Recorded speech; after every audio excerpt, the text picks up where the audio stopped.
I'll be the first one to admit that I just don't fully understand this beautiful, spicy, complex fragrance. Hello, welcome back to Seldomly Often. I'm Daniel, today we're talking fragrances, and this is a practical review of Amouage Fate Man. These reviews are for fragrances I have a lot of experience with, multiple wears in many situations, and I'm meant to give you a general idea of what it feels to wear the fragrance. As per usual, I do a lot of research before buying fragrances, but I don't really like to go into details about notes and accords because I don't think they help the end user. I'd rather talk about the wear experience as a whole. So as I hinted at in my intro, this fragrance is very difficult to review. Not only is this Amouage very powerful, very in your face, and even downright choking at times, but it's also quite misunderstood, both by the community and by me. Now, part of the misunderstanding comes down to the naming of the fragrance that is a little bit cryptic. Fate Man doesn't really, at least to me, it doesn't really convey what this fragrance is about. A lot of the Amouage fragrances do a really good job with their name, with the name really reflecting what the fragrance is about and how it feels to be worn. Fate Man is a little bit more elusive to me. I don't really see the connection between fate and the extreme spiciness of this. This is an objectively hard to wear fragrance.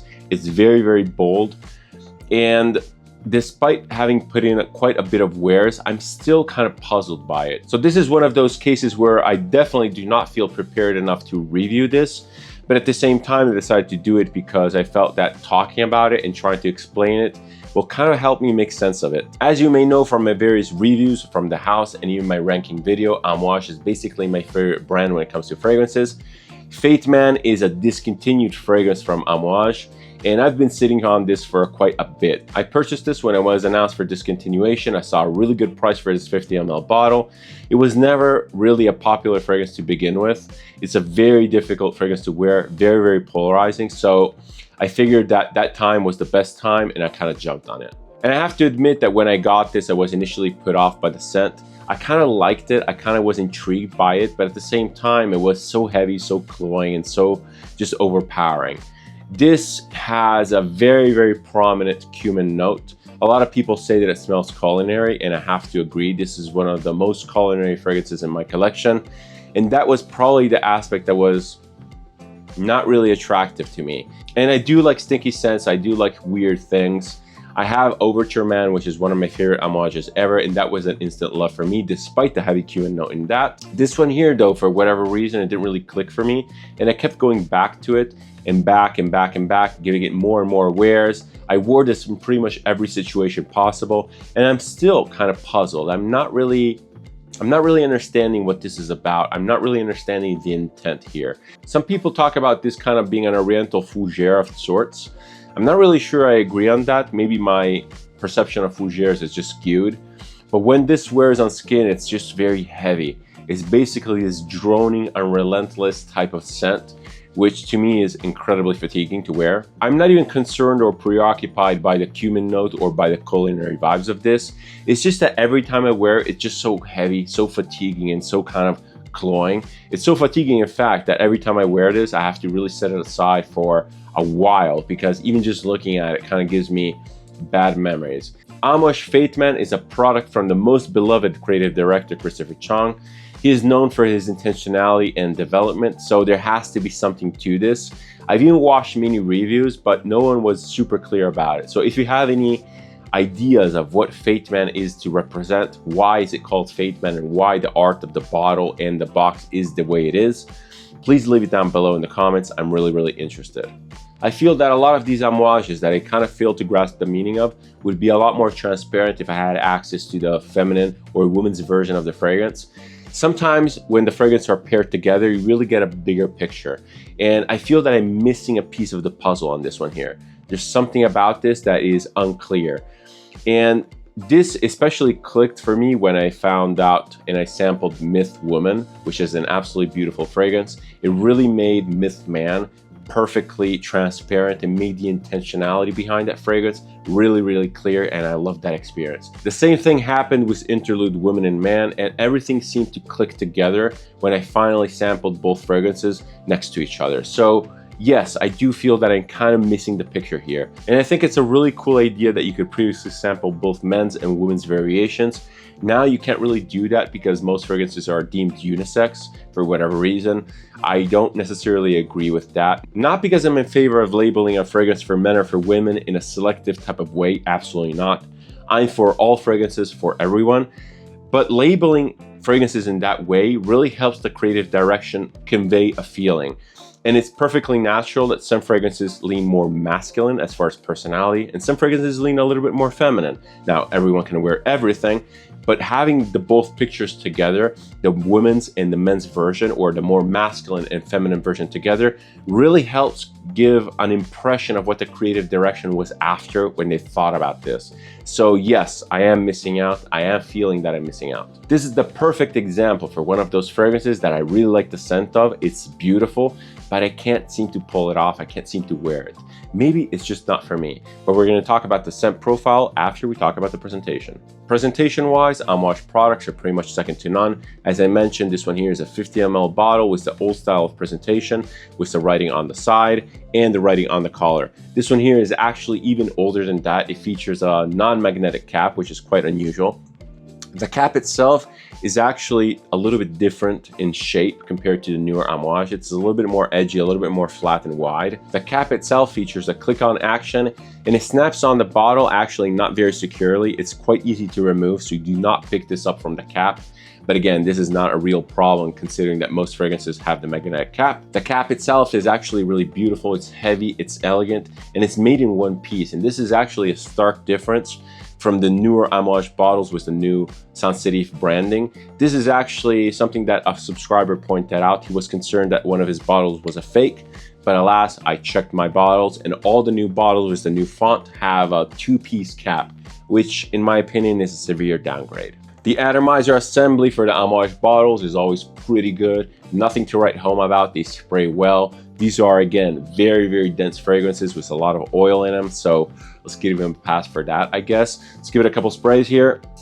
I wore this as my scent of the day. It's very, very, very potent. I still have a massive scent cloud around me, although we are in the evening and I sprayed this in the morning. This is a very fatiguing scent to wear, as I mentioned. It's really something here. The bottle itself is super beautiful. I really like the iridescent look, although I have to say that I think that Amouage kind of overused this look. They put it in Fate Man, they put it in Portrayal Man, and they even put it in Reflection 45. So I think that they've been recycling the same concept and idea a little bit too much. And it would have been more unique if it was just on one bottle. When it comes to the bottle itself, the logos and the labeling, as soon as you pick up one of these bottles, you're immediately reassured. You definitely get the feeling that you get what you pay for. Amouage is pretty much second to none with your glass quality, glass density, and just overall heft and feel. A special mention goes to the box of Fate Man, and I'm pulling this up not only because it's absolutely gorgeous, but also because the symbolism on the box is incredibly elaborate. It feels very, very intentional. So again, if you have any clue of the meaning of this, please leave it down in the comments. Also, these boxes, the older boxes of Amouages, are absolutely gorgeous. They feature a base that can actually be used to hold the fragrance on the shelf. It's a really clever design, it's really unique, and it feels super, super high quality. As expected, the overall presentation for Amouage Fate Man is absolutely top tier. When it comes to pricing, this is now a discontinued fragrance, so I really can't comment on that. I would say that despite it being discontinued, it's relatively unpopular still, so do not go for a massive price, do not go for scalper prices. I don't know if you can get a sample of this. I don't know if you have a chance to sample this, but do not blind buy this because it's a very polarizing fragrance. So I don't know where my recommendation stands on that. I got this 50 ml bottle for just under $100, so I feel it's well worth it. But yeah, your mileage may vary. All right, so it's time to talk about the scent profile and wear experience of Fate Man. What does this actually smell like? In short, this is a very heavy, very dense, spicy fragrance with culinary vibes. That's the reality of it. I absolutely have to preface that when I say culinary vibes, I'm referring to a Western type of audience, which tends to associate cumin and the spices which are in here to some sort of a Asian cuisine, maybe Indian cuisine. And I'm one of those people. This is what I get from the fragrance. So again, this is my opinion. And if you don't get culinary vibes from this, it's absolutely okay. Please don't get offended by my description. But the way the cumin is blended in with the other spices in here really gives me this sort of kitchen feeling, this really humid kitchen feeling. And I absolutely do not mean this in a derogatory type of way, but the way the flavors are put together, the way the aromas and the scents are put together, it really reminds me of how I cook stir fries and even curry. There's something about the incredible smoothness of the spice concoction in this, because this is objectively a very, very smooth fragrance, which kind of throws me off when paired with the extreme humidity of this. Some people say that this smells like a dry wind from the desert, that it's very, very dry overall. I do not agree whatsoever, especially in the opening. This literally smells like I'm in the kitchen cooking something that is creating a lot of vapor, and there's condensation on the windows, and the air is just smoldering with this hot vapor and these spices. And as I mentioned, it's a very difficult, a very heavy type of scent to wear, because if you imagine yourself in that sort of environment in the kitchen with this vapor and you're cooking, that's not necessarily a smell that I feel comfortable carrying around all day. Thankfully, the scent really transitions top to bottom, and although it moves in a predictable type of manner, it's actually a breath of fresh air, and it really alleviates that pressure. The scent opens up, as I said, insanely spicy. You immediately get this killer blast of cumin. The cumin note is definitely first, front and center here, and it's the most detectable thing in this very, very difficult to wear opening. The opening is jarring, it's wet, it's in your face, it's a little bit overwhelming, but thankfully the scent dries down pretty quickly, and an hour down the road everything becomes a lot smoother and more wearable. The cumin note starts fading a little bit, but it still hangs around, and it's very, very detectable. You start picking up on the other nuances that this fragrance offers, because this is a very complex fragrance. You get woods, you get more greens, and definitely start picking up on the base. The base of this fragrance is very incensey, it's very resinous, ambery, and actually features a lot of vanilla.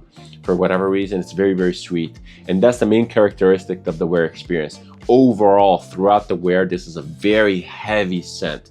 It really never lets out, it really never just loosens its grip, and I feel that this is the aspect that makes Fate Man a little bit less wearable than its counterparts like Overture Man.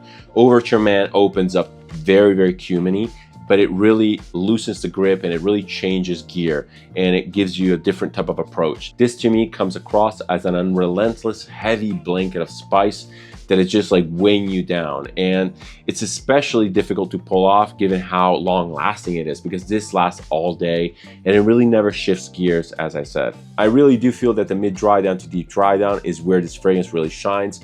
These are definitely the phases that best suit Fate Man. These are definitely the phases where this is more wearable and it's more elegant and more smooth. Everything dries up, literally. It's not as wet, it's not as heavy. You start picking up on those woods, as I said before. Everything becomes smoother and dustier, but it never really wears like a powder, never really wears like a light powder on your skin. Unless you specifically want to smell, for lack of a better term, sweaty and greasy, I would definitely not wear this in the summer.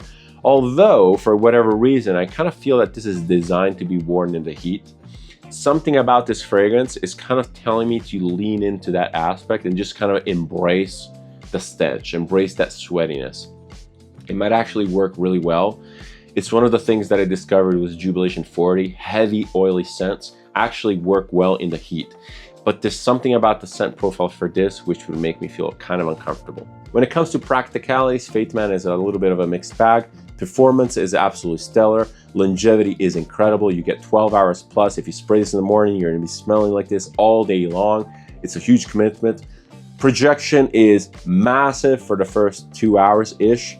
Then the scent significantly calms down when it goes into its mid-dry down, and everything becomes smoother and more wearable. But beware, you will be smelling like cumin in the first 2 hours. When it comes to practicalities and actual use cases, Fate Man is a little bit of a mixed bag once again. You have to first and foremost really like the scent profile. It's either something that you like and you're gonna always wear, or something that you're not so sure about and not wear it enough. I definitely fall in the latter category, although I do like the scent and I have put it through its paces. I basically wore this in every situation. So first of all, this is not an office fragrance whatsoever. I have worn this to the office. I have not sprayed this straight up before entering the door because I do not want to smell like curry first thing in the morning. It's just not my thing. But in the deep dry down, I do feel that this comes across as smoother and more tolerable. I am a little bit self-conscious when I wear this to the office just because the scent profile is so heavy and I don't want to invade everyone's space with this. So again, this is something that makes me feel self-conscious. But overall, I have not gotten any sort of weird look or any weird comment. And I do feel the weird looks when I have some weird scents on. And this one here was pretty under the radar. So uneventful in that regard. I would definitely not wear this to the gym. This is super heavy, even if you're in a standstill in the freezing cold. So do not start working out with this. You're gonna kill people around you. And also it's way too elegant as a scent profile as a whole. It doesn't really fit the gym vibe at all. Seasonality, as I said, to me, this is a lot more cold weather vibe, although there's something calling me to wear this in the summer, which I have, and it's just completely nuclear. When it comes to general vibe, I definitely think that this leans a little bit more elegant. You have to be insanely put together, insanely confident to pull this off properly. If you do that, this would actually probably get you compliments because it's very refined, it's very complex, it smells opulent, it smells rich, but you have to get over that cumin note, that initial vibe, and you have to really contrast that vibe with your presence and overall charisma. Demographics wise, let's start off with age. This is definitely not for the younger crowd. You need a presence, you need a confidence, you need a charisma to pull this off. Young people just don't have that. They're just a little bit more insecure. I was like that. Everyone is like that. It's okay. Gender wise, I think that this is pretty unisex despite people saying that it's quite masculine. I don't really get anything specifically masculine about this. It doesn't really smell like a guy, unless you're referring to the cumin note, which again has a little bit of a sweaty aspect and it's more guy-like. I feel that this can be worn by pretty much anyone. It's such an abstract, unique type of scent with a very, very heavy type of spicy component. If you're into that sort of thing, by all means, give it a go and see how it works for you. When it comes to imagery, storytelling, and narration, this scent doesn't really transport me anywhere. It doesn't really project any sort of image in my mind. If I really squint and I look through that steamy, wet, spicy opening, I might get some sort of a desert vibe. It's dry, it's sunny, it's hot. I do not get any of the imagery that people are talking about, the spicy vortex or the flying carpet sort of thing. But yeah, again, your mileage may vary. Maybe I'm just not connected enough with the scent. All right, it's that part of the video where I give you some options for the fragrance I'm reviewing. In the case of Fate Man, I decided to lean all into the cumin aspect, and I want to present you 3 fragrances that feature cumin in a different take. First one here is Overture Man. This is one of my beloved Amouage fragrances. It's an absolute masterpiece. As I mentioned before during the review, this is still very heavy on the cumin, especially up top, but it changes gear. It changes gear quickly, and this is a much more wearable scent in my opinion, although quite heavy and quite unique. It smells kind of funky. I've been literally told that I smell like a sweaty old man while wearing this, especially in the opening up close. But in general, practical wear, this is absolutely beautiful. I think it's very mysterious. It's very alluring. This is definitely more manly. It dries down to a leathery, animalic type of component. It's rich, it's dense, it's multifaceted. This is a wild ride. It's one of my favorite Amouages ever, and I can't stop smelling it. Every time I wear this, the opening always catches me off guard. There's something about that cumin note, which is paired with very pulpous grapefruit, which is so unique. I've never seen this replicated in any other fragrance. If you like the idea of this, if you like Amouage, give Overture Man a try because it's an absolute masterpiece. The second fragrance I want to feature is a little bit of an oddball. We're talking about Bloody Smoke by Lorenzo Pazzaglia. This is actually one of the closest fragrances to Fate Man that I have in my collection. It's remarkably similar, especially in the dry down. It's a lot less complex, it's a lot more chaotic. But overall, I feel that Bloody Smoke is the more mass appealing, more wearable version of Fate Man. If you like the idea of Fate Man but cannot pull it off, Bloody Smoke might be exactly a scent for you. And for this alone, I actually find myself wearing Bloody Smoke a lot. It doesn't smell like blood or smoke at all. It's not stinky. You have to remember that Lorenzo Pazzaglia is very much a fan of smelling good. So this is funky, yes, but it's still very easy to wear. It's very mass appealing in a way. It kind of smells like being in a back alley of a city while someone is cooking curry in the background. I know it's a weird description, but it's not stinky at all. It's actually quite pleasant and quite reassuring. The spices in here are very prominent, but they're not as sharp, they're not as wet, they're not as cloying as in Fate Man. The longevity is definitely not as good, some may say bad, as Fate Man, which makes it a lot more wearable. Everything transitions easier and becomes super smooth and dry down. I really like Lorenzo Pazzaglia. This is easily one of his most unique creations. It smells like nothing else in his repertoire. I say give it a try if you like the idea. This is definitely not blind buy safe. It's a lot smoother than Fate Man, but it still has that same DNA. It's a little bit smokier, has a little bit more incense, but yeah, overall, I wouldn't say this is completely mass appealing. But if my description sparked an interest in you, try to get a sample of this. This is definitely unique, and I really like Lorenzo Pazzaglia in general. My last fragrance is definitely the easiest to appreciate from the bunch. This one here is from Andy Tower, Accord du Désert. This is the flanker from the very, very famous L'air du Désert Marocain. It actually smells remarkably similar. I decided to feature Accord du Désert compared to the original because this is an extract version. It wears heavier, it wears denser, it wears more oily, and it's a better comparison to something like Fate Man. The cumin note in here is noticeable because it's still there. It does definitely smell like a souk, it smells like a spice bazaar, but it's not as in your face and it doesn't really impact the wear experience as a whole. This is one of the most beautiful, well put together, spicy or realistic spicy fragrances out there. This is an absolute masterpiece. I still do prefer L'air du Désert Marocain to this just because of that super unique, very light, very airy wear experience that can be easily pulled off in the summer. This is definitely heavier, it's more oily, it's a little bit more greasy. You could potentially wear this on a summer evening, but yeah, this is a lot heavier. Overall, they smell remarkably similar. Even the longevity, I think that is remarkably similar. I really do like this. This is more comparable to something like an Amouage in wear experience. So if you like your heavier scents, if you like more greasy, oily type of scents, give Accord du Désert a try. But again, L'air du Désert Marocain is still the king in my heart. But back to Fate Man by Amouage with my final recommendations and overview. As I mentioned, the scent is still a little bit of a puzzle to me. It doesn't really click. Every time I wear this, I feel a mixture of attractiveness and fatigue. And fatigue is actually the best word for this because it's so heavy, it's so wet, it's so overwhelming that by hour 4 to 5, I don't really enjoy the wear experience anymore, and I'm almost on the verge of washing it off. Unfortunately or fortunately, this is a very, very tenacious type of scent.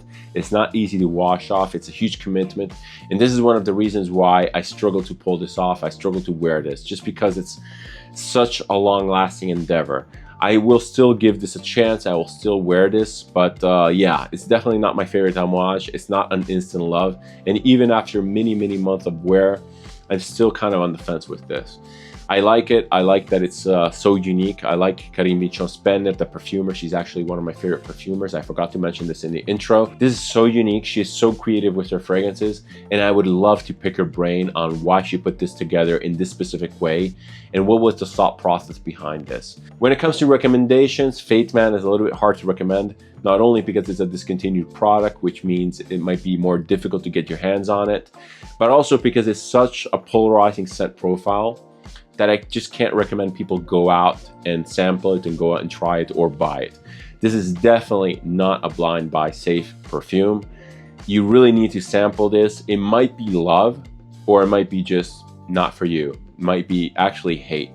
It's one of the most polarizing fragrances that I have in my collection. Even for me that I love Amouage, even for me that I know what this is, I really have to be in the mood for it. Sometimes I love it, sometimes I just can't stand it. So I don't know. I definitely think that this is a very unique and interesting fragrance from the Amouage house, although it's far from being one of my favorites. And if you can get your nose on it, by all means, give it a try because it's super unique. If you can't, don't really sweat it. You're not missing out on much. My overall conclusion for Fate Man is that I'm happy to have this fragrance, and it's definitely thought-provoking. And although I might not like it 100% of the time, it still deserves my respect. I really respect Fate Man, I really respect the perfumer, and I really respect Amouage for putting something like this out on the market. And there's nothing worse than a boring fragrance that really doesn't leave any impact, that really leaves you emotionless and just wanting more. This one here is definitely polarizing. Again, you might love it, you might hate it, but at the very least, it will leave a trace. If you like this type of content, if you like my approach to build, feel free to subscribe. It's always massively appreciated and it helps the channel. If you want to interact with me, leave a comment, suggestion, opinion, or anything else down below. I always reply and I always keep the conversation open. Thank you so much for watching. Thank you so much for your time. Many more reviews to come, many more first impressions to come. See you in the next one. Cheers.